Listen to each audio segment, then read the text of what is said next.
audacity.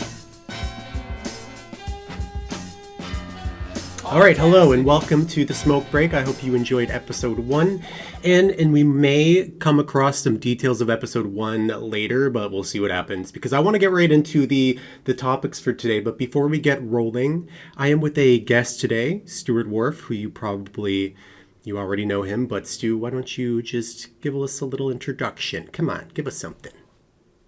Okay, well, no pressure, I guess, on this one. Stuart Warf. I have been in SL Wrestling for too long.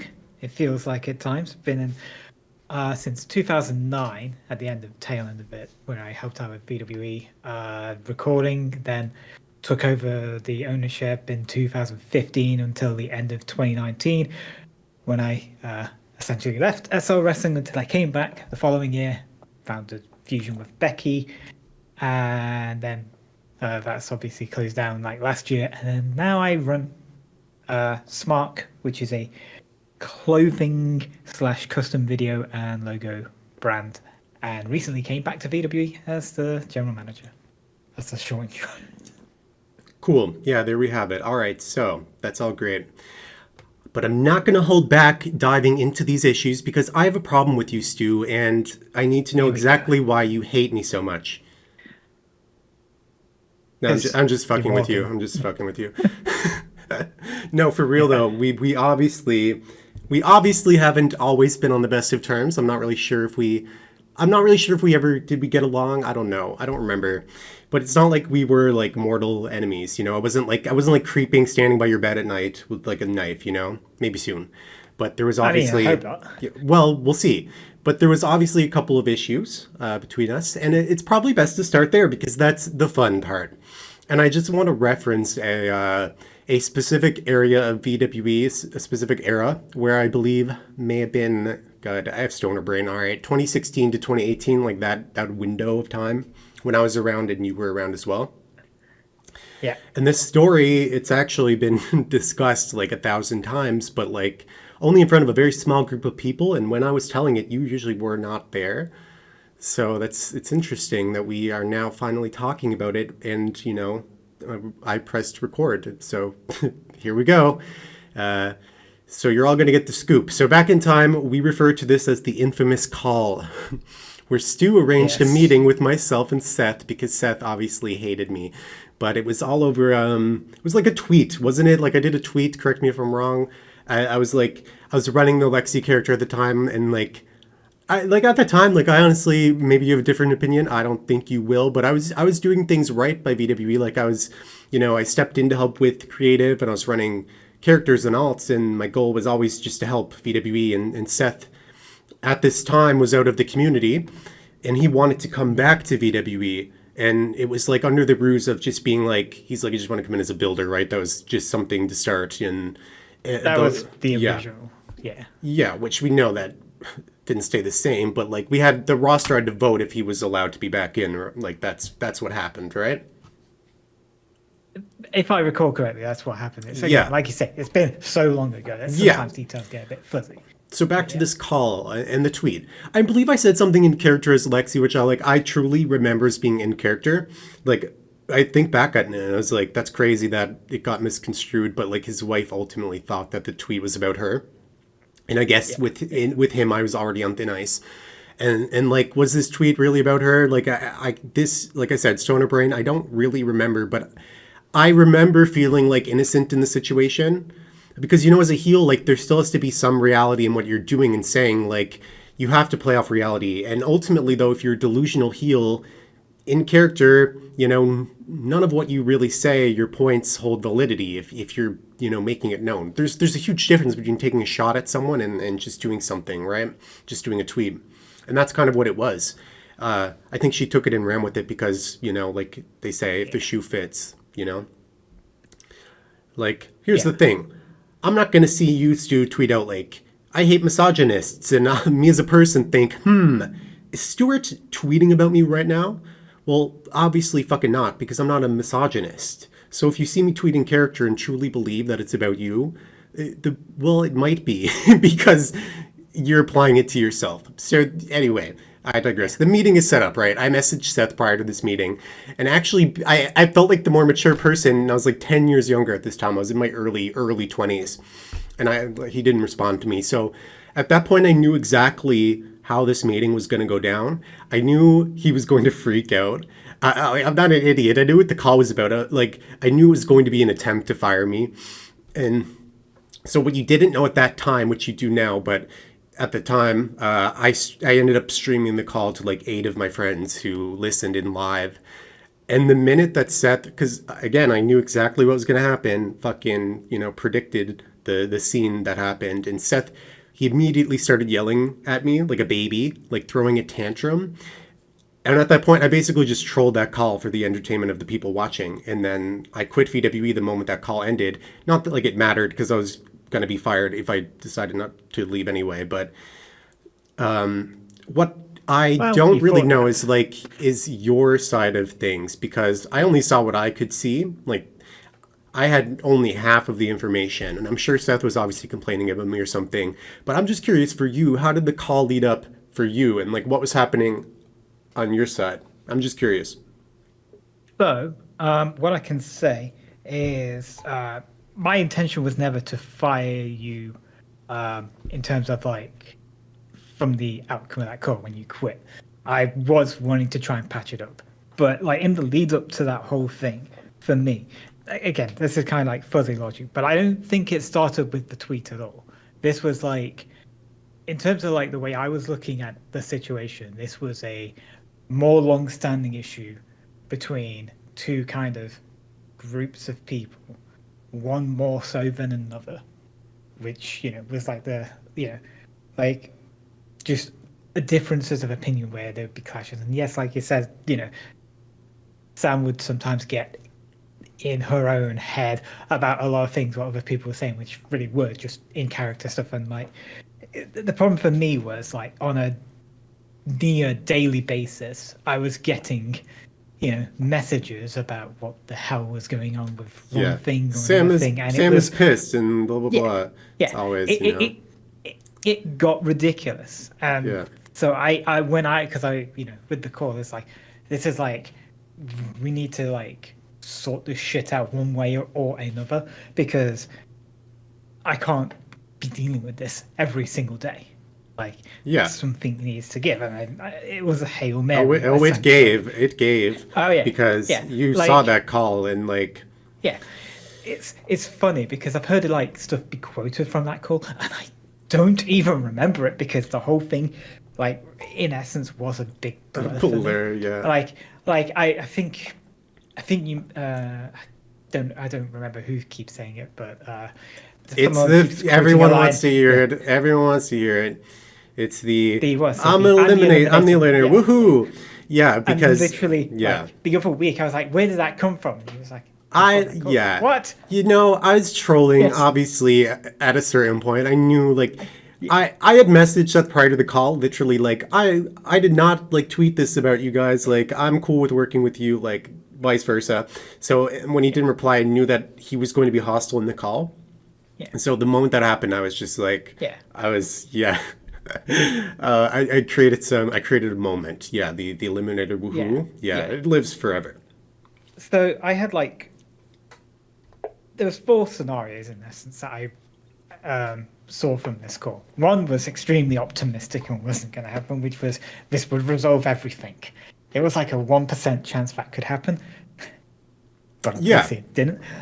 The other scenarios that I saw in my head of the outcome of this, one was that Seth's side would leave, and that would be quite like the various people who are affiliated with him. You might be able to figure out who I think that was at the time, considering who's not in VWE anymore. Right.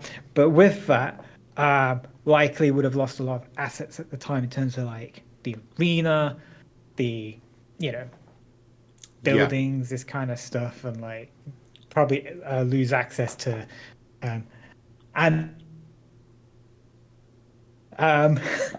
kind of stuff. And so that would have been detrimental in some way to VWE in terms of like having to rebuild all of that up. And it would have been doable, but that was one scenario. Right. The other scenario would have been like you're and having, everyone who would be affiliated because it's a friendship type thing. Right. There's a lot of higher performing talent that actually make the shows better leaving. And, and then my final point would have been the truly nuclear solution, which was, well, not solution, the nuclear outcome would have been both sides leaving, and that would have just been a disaster. And like, I thought there was a chance that could happen. Right. So I had to. I was the loss that was unfortunately cut in the situation because it kind of happened because obviously you left out of the call. Like if you didn't leave at that point. Do you really think that Seth would have wanted to be in the same space as me after that call? Like, I'm not sure if you're remembering how insane that call was. No, I don't think he'd stick around. But I would have probably made a decision that may have been different from that. But then again, this is also hindsight. But I think I would have probably. Yeah, you can look back on it in a few years, and now you see definitely now who was really who, and then it's so it's looking back on it. It's like you could have done this or could have done that, but regardless, it's like a thing of the past anyway. It's just like a silly thing, but the call is just funny to me because I just remember willing to clear it up before that call even happened, but I was the only one reaching out to be I'm willing to clear this up. Yeah. And at this time, I'm keep in mind, I'm a decade younger. I'm about 20 years old at this time. And there's certain maturity levels that weren't connecting. Yeah. Those scenarios were in my head. And it's it was one regret I kind of think with the call and how I laid it out was I didn't kind of lay out the options sooner. Because I think it might have changed the atmosphere. But then again, it might have just led to someone or both sides quitting. It's good. Drama is a fucked up thing. It's one of the things I hate about SL wrestling in general. Yeah, and it is what it is. It's in the past. I don't hold any grudges, and people can be manipulative and shitty, and it happens. I know people last week. I get it. I said last week this podcast wouldn't be about drama and Seth. But this lore was important, and we discussed this lore. Finally, it's out there. So if we're doing a podcast with me and Stu, I know people are expecting the tea on that, and there it is. That's it. It was not a huge, crazy thing, but it's funny to look back on. Fun times. So, with all that being said, how did you generally feel that your time was owning VWE? How's the rest of it, or how was your experience owning VWE versus FPW? Interesting, looking back at the experience I had with VWE, because you referenced that call, and that was kind of because I was thinking about this in the lead up to this podcast, was that was kind of around the time where I really started to begin checking out of wanting to be in VW anymore. And that was 2018. So we're talking 2 years down the span. But, I don't want to go straight into the negative side of things because, largely I've had... You can take a dip, you can take a dip in there. It's with anything in life, you have your good ups and your downs, but largely I enjoyed my time in VW and the ownership side of things. Yeah. It was always kind of a weird thing with VWE for me because it, in many ways, kind of just fell into my lap when I ran it, which I'm sure you can't relate to. It was a case where Austin Knight was running it and then he just left, and I was the VP, vice president at the time. So essentially, it was mine to then run. And it's interesting because VWE has always kind of been, I felt at that time, a pressure cooker type environment. Yep. And so there was a lot of pressure to not only keep the show going as it was, but then try to grow it. Yeah. And so those early 2015 through to 2017, I think in terms of owning VWE was my most enjoyable period because of the people who I was working with at the time. In terms of my close management team I had, there was first and foremost the person I enjoyed working with most was Jackson Doon, then closely followed by Becky. And then later on down the line, you joined the team, and that, dynamic we had, I felt was like when VWE, when I was running it, was at its peak. And you had this kind of period of like newer stars starting to kind of shine through, while also having like your more legacy talents like your Derek Coates. But then you started seeing Yeah. like great storylines with like Chloe and Christina and that kind of stuff. And then the stuff we was doing with Pulse in the beginning, where you were seeing this like refresh, and that was enjoyable. And then there was kind of that pressure again from there to like keep growing it bigger and make it better. And Yeah. And that's just when, not realistic. yeah, It's just not realistic in yeah, SL wrestling. yeah, Like Wrestle yeah, Series, what was it, 13? We had like insane sponsors from like Let Luca and Do. Did nothing for us. It's just not as like yeah, growing is not necessarily priority versus like keeping people happy. Like because that's all. It's yeah, a hobby at the end of the day. yeah. And yeah, And that's kind of like the problem is like you get to that point where you're like growing it for the sake of growing. It's like real life business in yeah, some sense. You get to a point where growing becomes the only thing and everything else suffers. And yeah, so you have to kind of reach a point of being satisfied, and that's kind of like the thing. And it's like the problem with like the direction I took VW, because I don't think I was perfect at running the place. Far from it. But nobody's like, perfect, but yeah, yeah, no one's perfect. But it's like because of the way that kind of stuff was happening in the growth and everything that was trying to do, or just trying to make yeah, it bigger and better all the time.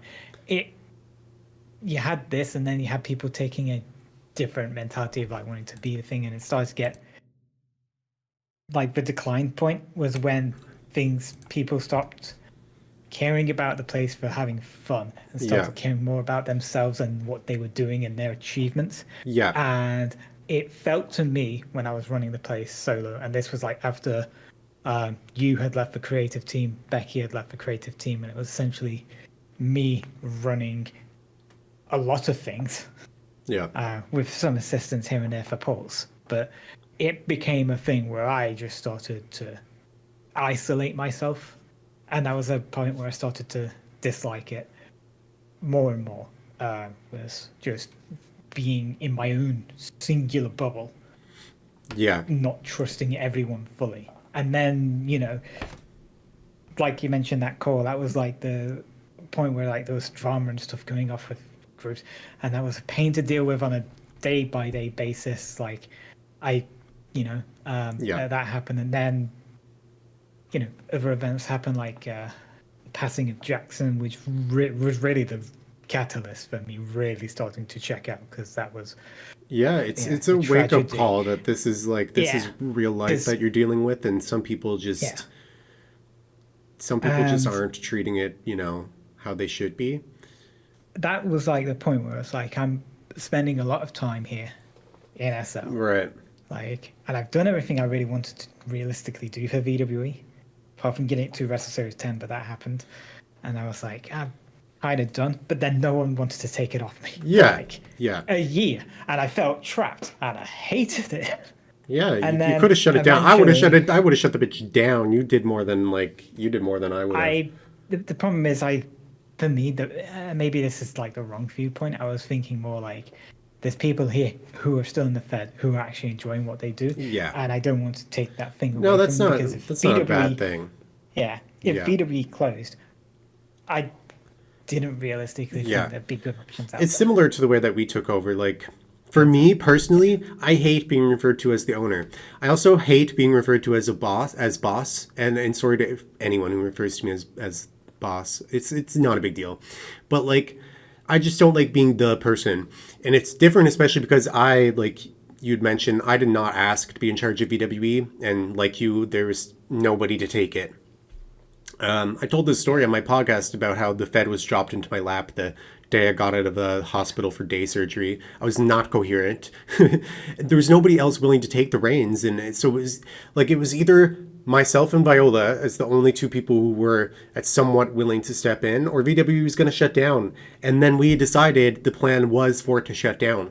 We only decided to give it a try last minute because, I don't know, we said, fuck it. Like, hell with it. Let's just give it a go and see what happens. Because from that point on, we were like, we don't care if, like, let's just try it. We don't care if the shows only get 20 people. We just want this small team of people. We would just want to have some fun with the shows and, like, let that be it. Not worried about politics or sponsors or anything like that. That's just what we wanted to do. Just as a small little team, we just wanted to say, let's put on some fun shows that we will enjoy and maybe some people will, also enjoy. But what people need to understand is that Viola and I just want to wrestle in the Fed like every other person in the Fed. This is, however, the only option. Like, it is not a privilege being a Fed owner unless you want to own the Fed and hold authority over people, which is just something that I don't like. It's just not for me personally. I don't think Viola is either. I'm just grateful that at least like the roster seems to just book itself. Like, I trust everybody on my team so much, like, to put their content together and just create their own storylines. And the only thing that I do, that I think that I do, is simply just organize the card so that it's cohesive and so people aren't doing the same thing. Like, I get everyone's storylines, we're looking and we're like, okay, are these all like, will these all fit on the card and whatever. It's just that. Like, I'm not like sitting in a booker's chair coming up with all this crazy shit. Like, it really just happens organically. Yeah. Which means that I just get to sit back and wrestle like I want to. That's all that I am personally interested in. So yeah, owning Feds, it's a whole thing. Like, it's a whole fucking thing. Yeah, I wouldn't recommend it. I'm curious, like, okay, outside of owning a Fed, like, how is your experience in the community in general? Do you think there are like changes needed in this community, or what do you like and dislike currently, with the community? Uh, it's always one of those interesting things when you look at the community, because it's like, what community are we talking about here? Like, if we're talking about like, VWE as a community itself, then I think VWE is fine.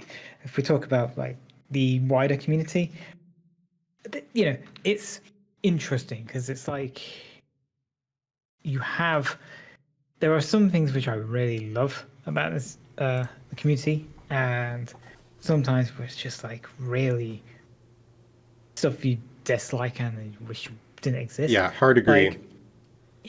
Like, I think outside of like seeing like what you should see in everything in the community, which is creativity and seeing wrestling and how other places do things, that's something I like in terms of like seeing wrestlers themselves performing matches and that kind of stuff.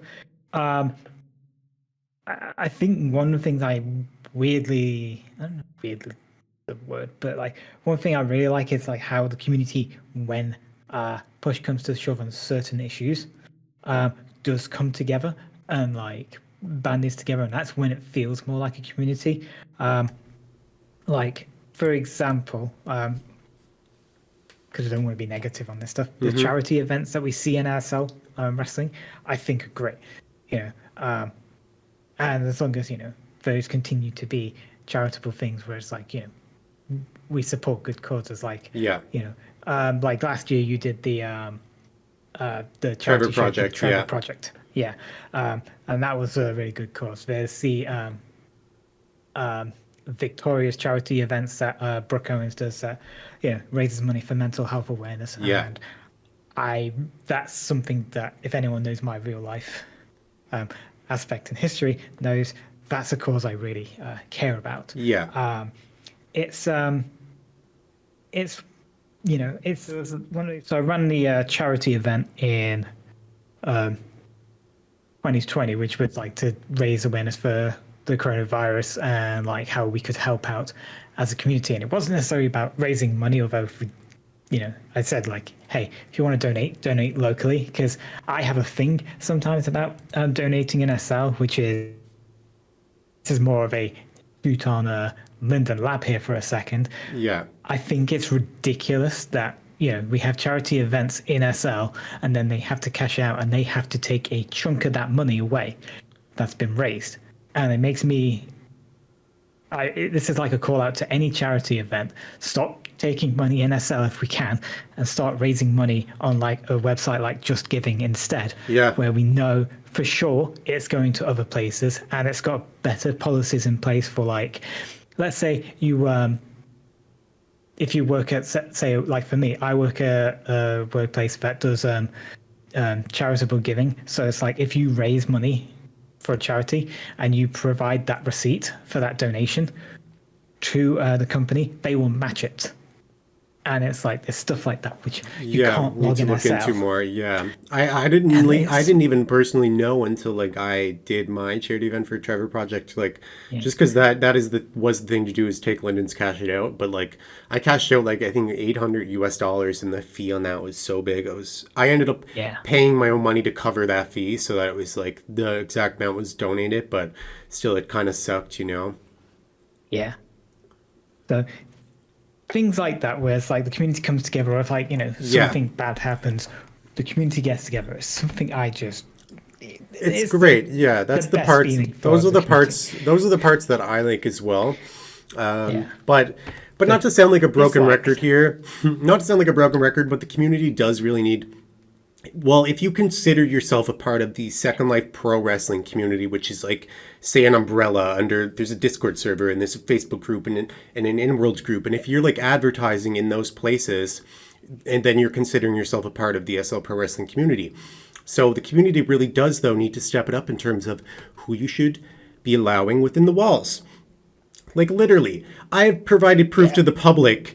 The first episode of the podcast had a lot of unique viewers, and it started a whole thing on Twitter where people were talking about accountability and sharing their experiences. And I thought that was fucking awesome. But it also just goes to show you how some people just truly do not care about the community while they advertise on it, like, and stuff. It's just crazy because like you're relying on the community to come see your shows.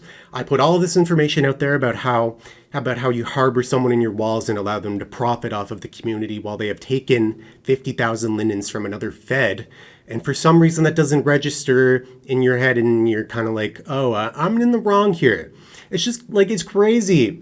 Like, if VWE, for example, you were running FPW, say VWE stole 50,000 linens from FPW, and you as the owner of FPW then see VWE is collaborating and continue to work with other feds, how does that make you feel as a fed owner or even like as a person in the community, right?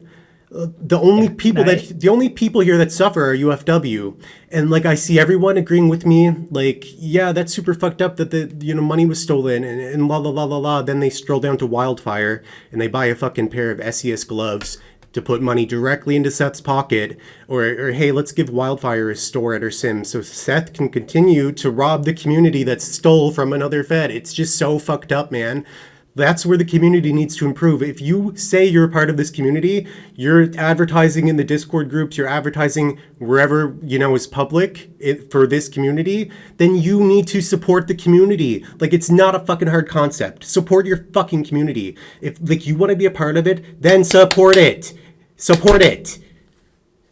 This shit stinks, people, Like, it's fucked up that a Fed in our community is suffering, but like, hey, we're not interested in doing anything about it. It's this whole thing. And like, I really don't want to make this a rant about, the scamming again. Everyone knows the information's there, but and the people that are being quiet, obviously, quiet equals guilty at this point, because people know they're guilty. But on a lighter note, like I actually want to take a second to highlight the creators in the community that you should support. I don't know of all the creators, okay, sorry, but if you create stuff in this community with the goal to help the community, drop me a DM. You will get a free shout out on this podcast, I promise you. I urge you to check out anything that Natalie Sonnen does. Her brand NMA, like her stuff is fantastic. She's also such a nice person. Like, totally the type of person in this community that you should be supporting. I have paid her for a lot of custom fucking gear, and she probably, like, I probably annoyed her. She probably like, fuck you, because, like, I bother her so much. But she's so awesome. And, like, check out Fight as well. Mo and Mikey, like, great again, continue to create, like, next-level products. They recently released the Ultimate X Match, which I did animations for. There's a free pack. It's pretty cool. And the stuff you could do with it is insane.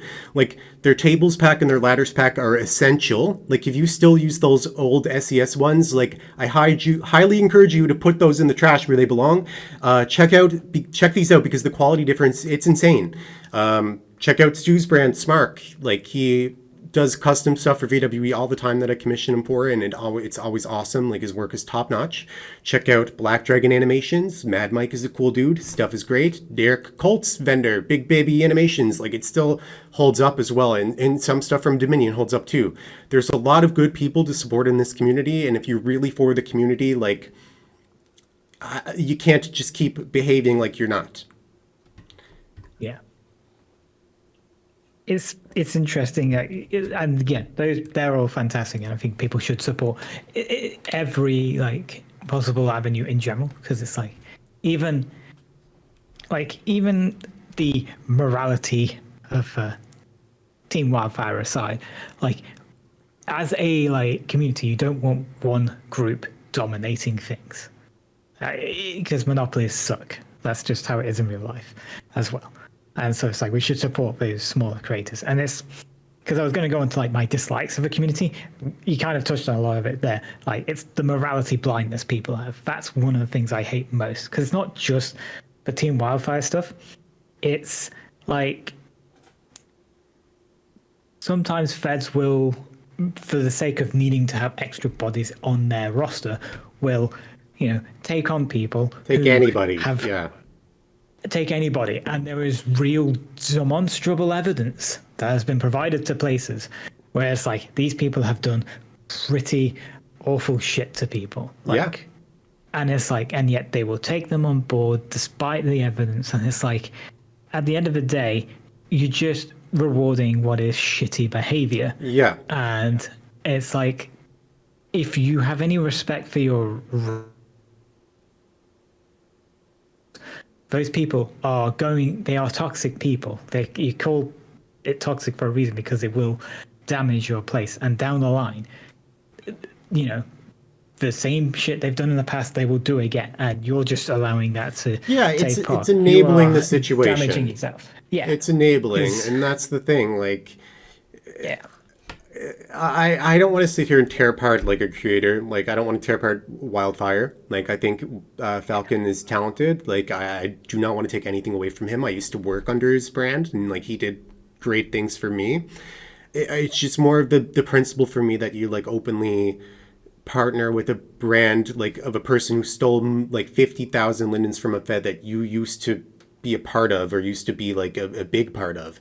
I just think it's really fucked up. And then for no accountability to be like, oh, we should pay this person back. And you can sit there and be like, it's not my problem, it's not my problem, it's not my problem. Well, it becomes your problem when the person that you're taking on to partner with is the thief. Like, then it becomes your problem, because partner, there you go. Like, if you're out there buying replica belts or anything like that, you are putting money in Seth's pocket, and none of that money is going back to UFW. It was stolen, okay? That it's like, it's not a crazy, I'm not trying to start drama again, but it's just not a crazy thing. This is real life. You can say like Second Life, whatever, it's real life money. Like, but not enough people are doing the right thing. Yeah. But that's that. Like, we, all of the information's out there. We don't need to talk on it anymore. But Stu, like, while we're on the real quick, while we're on the topic of creating, you and I are both creators in the community. So can we like quickly talk about the recent controversy about how creators in the community should essentially work for free, which to me, by the way, is such a weird thing. Like, I think it was said mostly to get a point across that like SL wrestlers should be paid or whatever, and it kind of got all entwined. But what it just turned into is like, okay, so should I as an animator take custom animation orders, which take hours, by the way, hours of painful, tedious work, not to mention like animating, it's a trade. Not everybody could do it. It's hard to learn, which is why you pay for the service, both the service and the time. And when it comes to paying wrestlers, to each their own. I'm not going to tell anybody what they can and cannot do with their Fed. Like, if it's successful for you, please, by all means. But if you pay wrestlers, I don't care. The fact that VWE covers the sim, which is $67K a month, around $250 US. We cover the cost of the website, the Google Drive, whatever else VWE needs.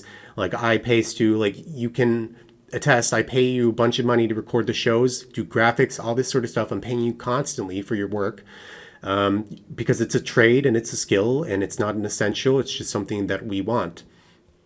Yeah. We run on donations. There's no profit. There's no profit whatsoever. I have never withdrawn a single linden that was VWE money for myself. Knock on wood, the last owner did not follow that rule.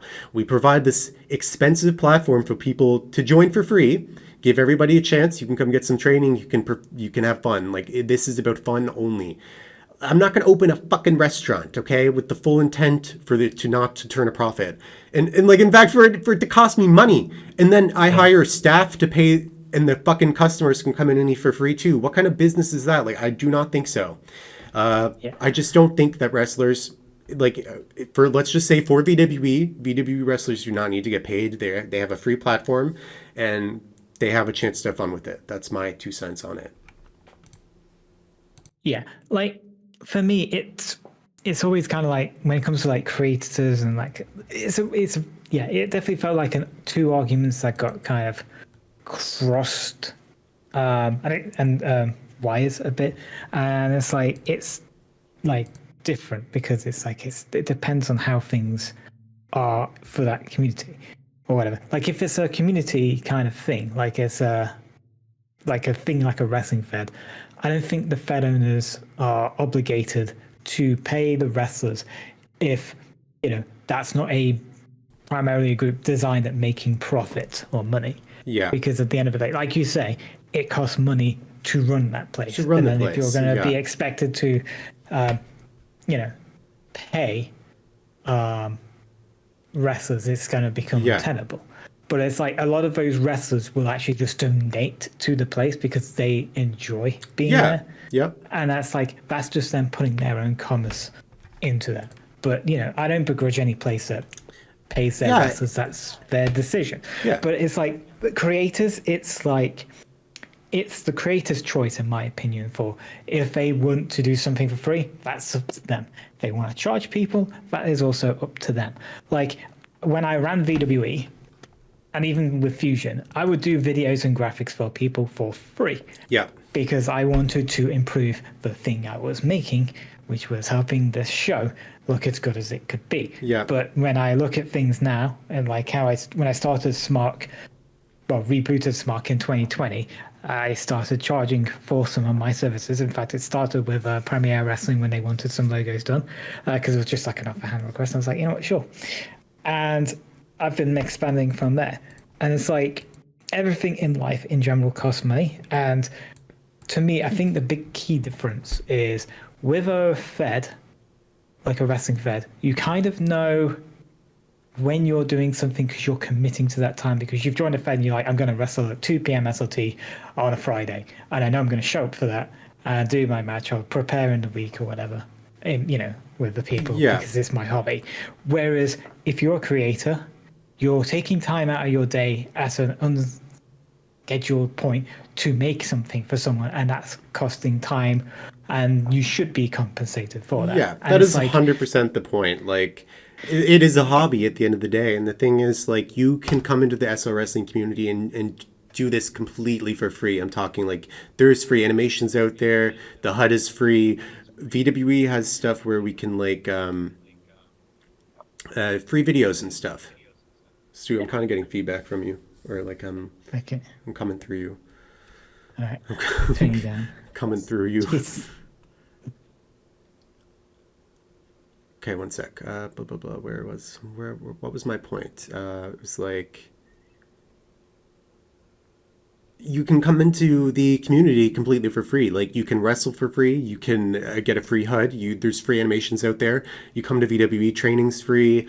We have free basic videos you can have. You can get the whole package without spending a cent. Like you're not buying into this, but you're also not going to get paid for it. It's not it's just a hobby.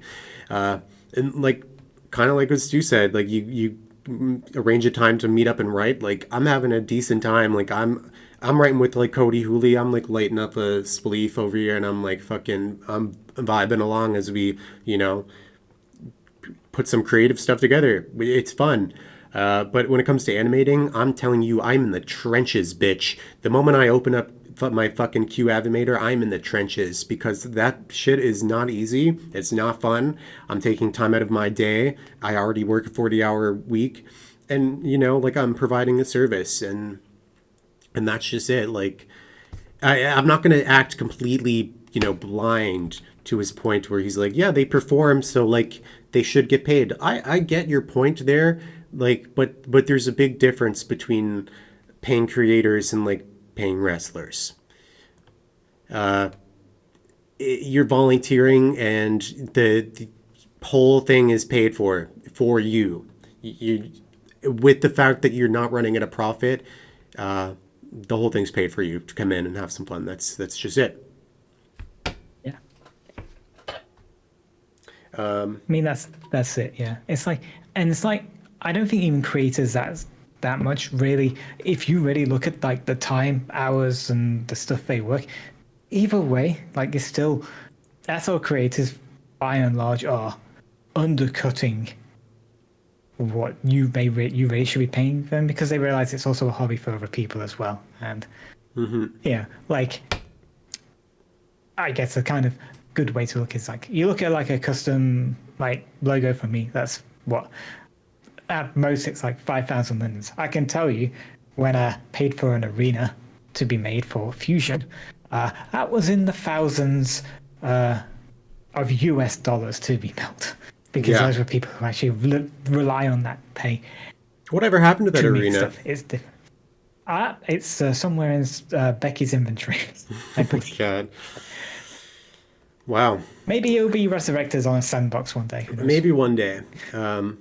Before we like eventually close this out, there's been there's been some topics of some drama, maybe perhaps. So let's discuss why don't we discuss some of your highlights you've seen in Second Life Wrestling, things you've liked, wrestlers you like seeing perform, matches you've enjoyed. Like, give us something positive, to end on. Like, let's talk about it. Man, you really put me on the spot with this Yeah. one, because it's there's been so much I've seen over the years that it gets hard to pluck out stuff without stuff being recency bias type stuff. Yeah, it's always like that, though. Yeah, it's like if I have to pick literally something recent, it's gonna sound like I'm kissing your ass a little bit here, but the Hell in a Cell match at Beach Brawl is a match that I think people in SL wrestling should watch. Purely not because it's like, yeah, not just, I should say, not because it's a good match, because it is a good match. It's like it's a really like good match, but it's also the technical proficiency, which is like the weird boring way to look at things, but like the technical elements that made that match work is something I think other wrestlers should look at and aspire to be like, how can I do something like this? Because you were doing stuff that's like using a bunch of different scripts to make stuff happen, and like little details of like animation and that kind of stuff. And those are the matches I really enjoy, because I've seen so many wrestling matches that they all look the same sometimes. Yeah. It's like you go back in time though, and there's like great matches like some of the like if I have to talk matches, I guess a bit challenging, but like stuff like you'd see with like Christina and Chloe, Becky's matches as when she was Isabel. Those matches were great. Obviously, your like history of work as well as Morgan slash as Lily Martinez and some that kind of stuff. And then even like going back to the original days and like you see the stuff like Derek Cope were doing, Brackman, Wilder, Sanderman, those guys with what they did at the time with a limited palette of like tools, the stuff they did was amazing. Yeah. And it's like that evolutionary thing. So it's like I can't pinpoint like some things, but like those names, and like now I've forgotten to mention people like Cody, and it becomes basically loads of people are great, and Yeah. you should watch history. I won't take it as an ass kissing. I truly won't, and only because like I'll give more of a warning. Like, yeah, the match was really cool. Like, it was theatrically laid out, like planned down to a point. Like, we planned it like a month in advance. But it was very taxing because I used like maybe 40 plus scripts to make everything happen. And like I had to build stuff as well for it and then animate. So it was like, I remember the week leading up to Beach Brawl, like I was finishing work and then I was sitting at my PC and building that match for like 5 days, like as a full time job. It's like, yeah, not some people would be like, you're crazy, but also like, yeah, it's a hobby. And you know what? It was raining that week. Okay. It was raining that week. I couldn't go out anyway. So yeah, I did spend a lot of time on it. And, but that kind of thing is not exclusive to like me. I have many favorites. For me, like I really like to be surprised by matches. Like I like when people can take things to the next level and actually like innovate spots and things that I have not seen before. Like my favorite match in that category I talked about last time was Divine Hope and the Carson brothers. They did that ladder match at Wrestle Series because it just truly felt like the first time in SL Wrestling that scripting had advanced that much and it been used to innovate spots that were like you could not possibly see before because the scripts just hadn't been invented. So I always like stuff like that, and I always credit Tracy for creativity, and Tracy and Danny and Betty like for their triple threat match that they did at Wrestle Series as well. Like super creative, and there's a lot of people that I love watching besides like those that I just listed, like Diamond Club in Austin, Brackman, Nile Nightfire, K-Pow, Dylan, Henry Maxwell, like outside of VWE, like I haven't seen a lot from SMF yet. Like I've seen some stuff, and his stuff seems like it like on the higher tier, honestly. And Alex, of course, Yuki Tama and Becky. Yuki Tama is hugely underrated. Becky's not, I wouldn't say underrated, but Yuki Tama's underrated. Of course, leaving some names out, but like I admit I don't get outside my bubble a lot, and I will try to explore around so that I can later in other podcasts talk about other feds and wrestlers and matches. And I do have other plans for people from outside VWE to come on the podcast and talk too. But there's a lot of cool stuff about SL Wrestling. It doesn't always have to be, bad and drama and this and that. I think just like I equally love seeing people succeed like in their stuff. I'm always constantly like a person you can like reach out to if you like I don't know how to pull this spot off with like scripts or this or that, and like I'm always willing to help people, because the more that people get out there and try new things with matches, take risks and stuff, like the more you'll see it advance, I guess. And I like watching it.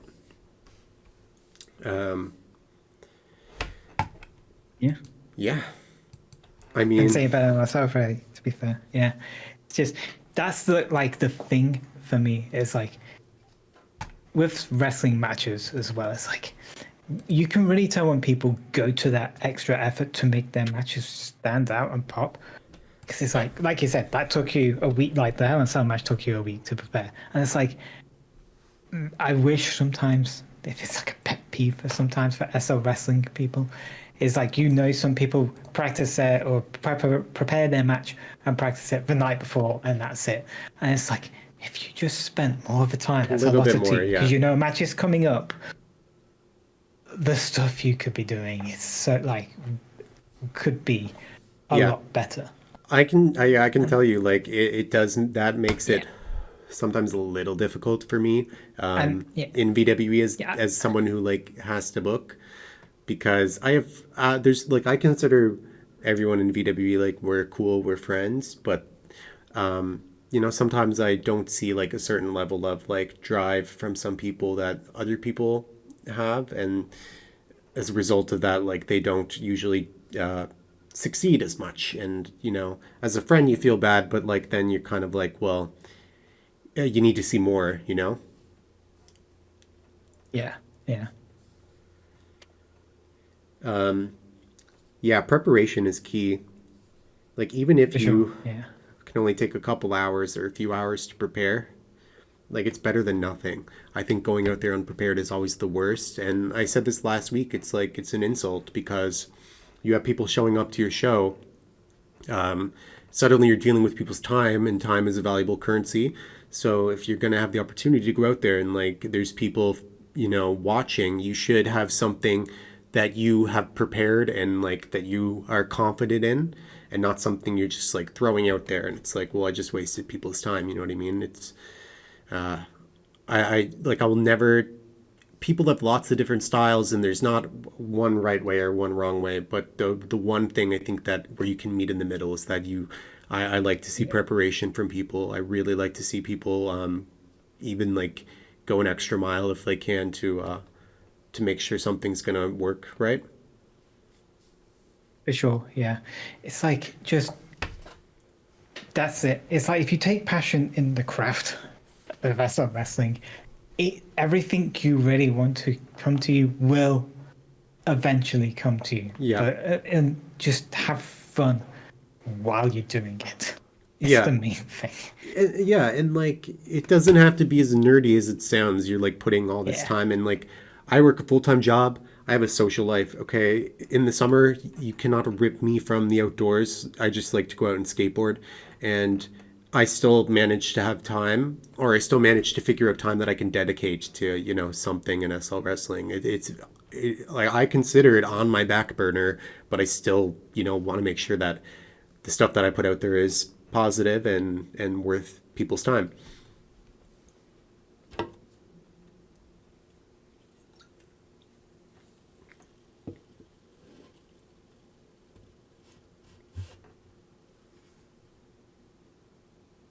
Hello? Hello? Oh, this is the first time one of us was silent. Yeah. So you Yeah. you weren't quite a wrestler. You were like, but as a viewer, I don't know. I find you can be more resourceful as well. What really like kills a match for me is like very prolonged noob standing. If you're not the fastest typer, there are ways to hide that. Throw on a cell. I just really don't like seeing people standing still for like long periods of time. There are obviously ways to like do this and make it look very fluid, because like a lot of people do. And if it was ever my advice, it would be like just try to be like conscious of the fact that you may be like noob standing. It happens, but excessively and for like long periods of time, like. And also learn to double rope shoot. I'm calling out Henry Parker. Henry Parker, you Polly Pocket. In the next match that you have, Henry, like you better be Polly Pocket double rope shooting. I'm for real, man. But no, I mean like, yeah. But no, I mean like, better challenge. What? What if I try and figure out how to do a double rope shoot? If you can challenge? double rope shoot before Henry Parker, I'll give you 1,000 lindens. Oh, that's an incentive. I might try and learn that now. But no, I mean, again, there may always be things that you do not know how to do.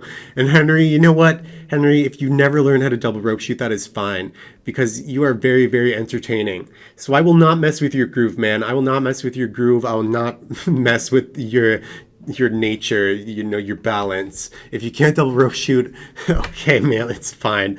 But like, yeah, no, it's fine. But I'd like to make this challenge anyway. Stu, if you can learn to double rope shoot before Henry and proof is posted, I'll pay you 1,000 lindens.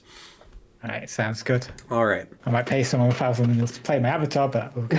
We'll see. Yeah, don't let Becky play on it, because she won't be able to pull it off either. Yeah. Yeah, She's a botching diva. for sure. Yeah. Well, I think that our time is probably just about up. So, in closing, all I have to say is support good people, support your community, get out there, watch some matches. I'm gonna. Audacity, that's the term of the day, pertaining to a way a kind of person behaves. A description, how would you word it? Maybe it's guts, or just being assertive.